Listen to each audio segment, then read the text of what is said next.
You're on a Ford Dana 60 Kingpin front axle in your rock crawler? If you do, then you're like me, you've probably broken a knuckle before. So today we're gonna talk about how you can strengthen your Kingpin Dana 60 front knuckle. Save yourself a couple bucks along the way. Boss is working on my tires over there. Keep going. So this video is all about how you can beef up a Ford Kingpin Dana 60 knuckle. The steel is a little bit thin along here and you get a hairline crack and then it just rips right off. This is obviously a bone stock Dana 60 knuckle.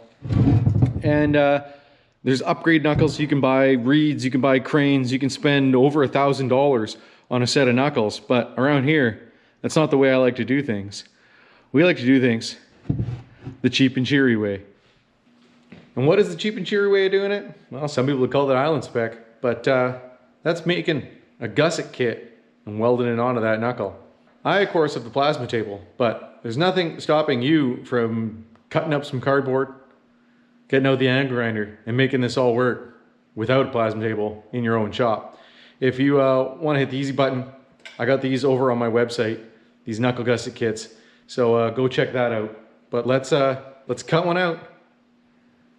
Then let's put it together on this knuckle. Teach you a couple things along the way.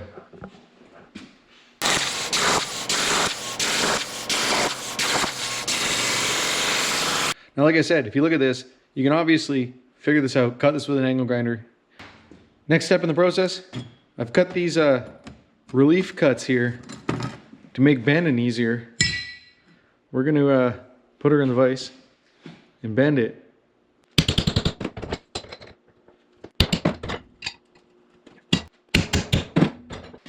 Now, I know you're sitting there at home saying, well, that gap's too big to weld. 100% it is. We're just trying to get a little bit of an initial bend down in this thing. Once we get these pieces pre-bent, we're going to do some big zesty tacks and then beat it down nice and tight. It's a lot easier to get it tight if it's actually tacked in. Bend up this last piece for the backside. So that's all it's going to take in terms of the amount of bending you got to do to get these close enough that we can tack them all in. And I know some of you right now are screaming at your screen saying, that's cast, you can't weld to it. Well, we got some tips on that too coming up. So just you wait, it'll be fine.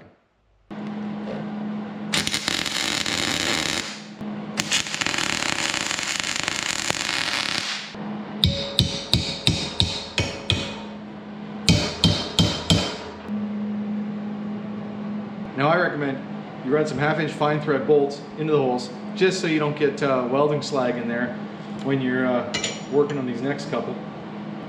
We're going to keep this top edge down a little bit just so we can run a nice big zesty bead in there and we're not going to impact the steering arm that's going to sit on top.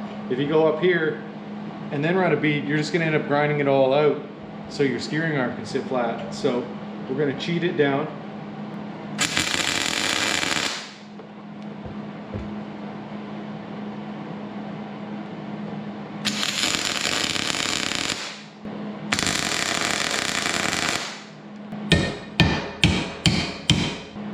Second piece tacked in. Still a little gappier along here than I'd like. Once we get some of the other welds in there decent, we'll give it a few more hits. Try to get it down a little bit tighter. But I don't want to pop these tack welds off.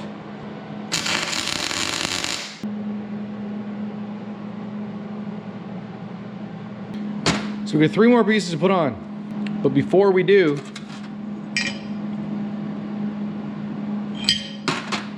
we want to do some welding in behind these pieces for extra added beef. So before we put on these next pieces, we have to do some more welding. So what's the secret to welding cast steel if you don't have a stick welder and nickel metal rod? Well, you know how I roll, boys. We're doing some barbecuing. Oh, that sucks. We're gonna try to get this on here. Get a preheating some. Well, you think I would have test fit this before I got it hot, but obviously I didn't do that. So we're getting rid of the grill. Gonna leave her on high for a good half an hour or so. Let's get this knuckle real nice and toasty. Well, barbecue's been on for half an hour. Since I'm not fancy enough around here to have one of those infrared thermometers, we get to do it the old-fashioned way. If you want to know how hot it is, well,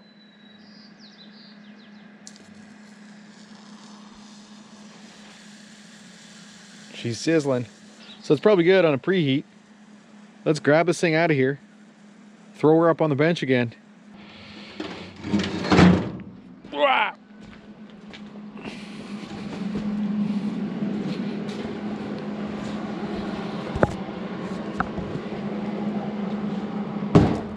What's the over-under on whether or not Brady burns himself?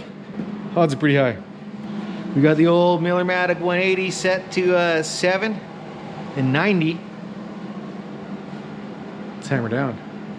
So we want a ton of penetration. So we're gonna do push welds, which push the heat into the metal ahead of time. We're gonna stay longer on the big thick cast and then swoop down into the plate. In theory, I don't know.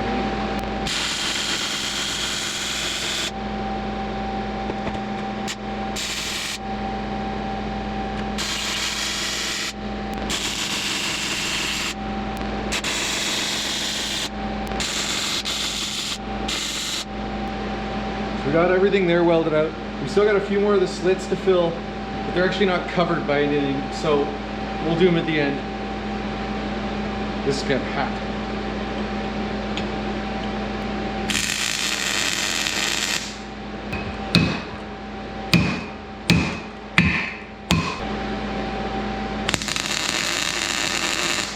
And now you can see why we did those welds in behind, because these pieces cover over the welds, and we obviously want to get those in there good and beefy. We're going to burn a couple more of these in, give a couple more hits here at this little triangle to go on the far side, finish up welding it.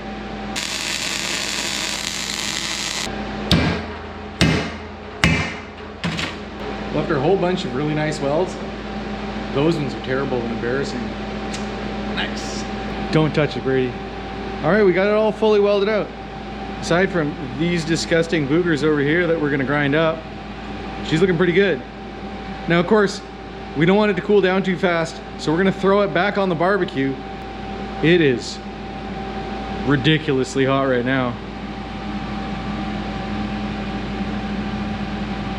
Most of the welds were good. Those ones, not so good.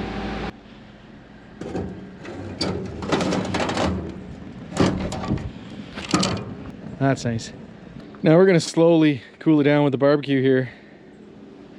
We'll leave it for 10 minutes on high or so. We'll go down to half, leave it for another 10 minutes, turn it all the way down, leave it for 10 minutes.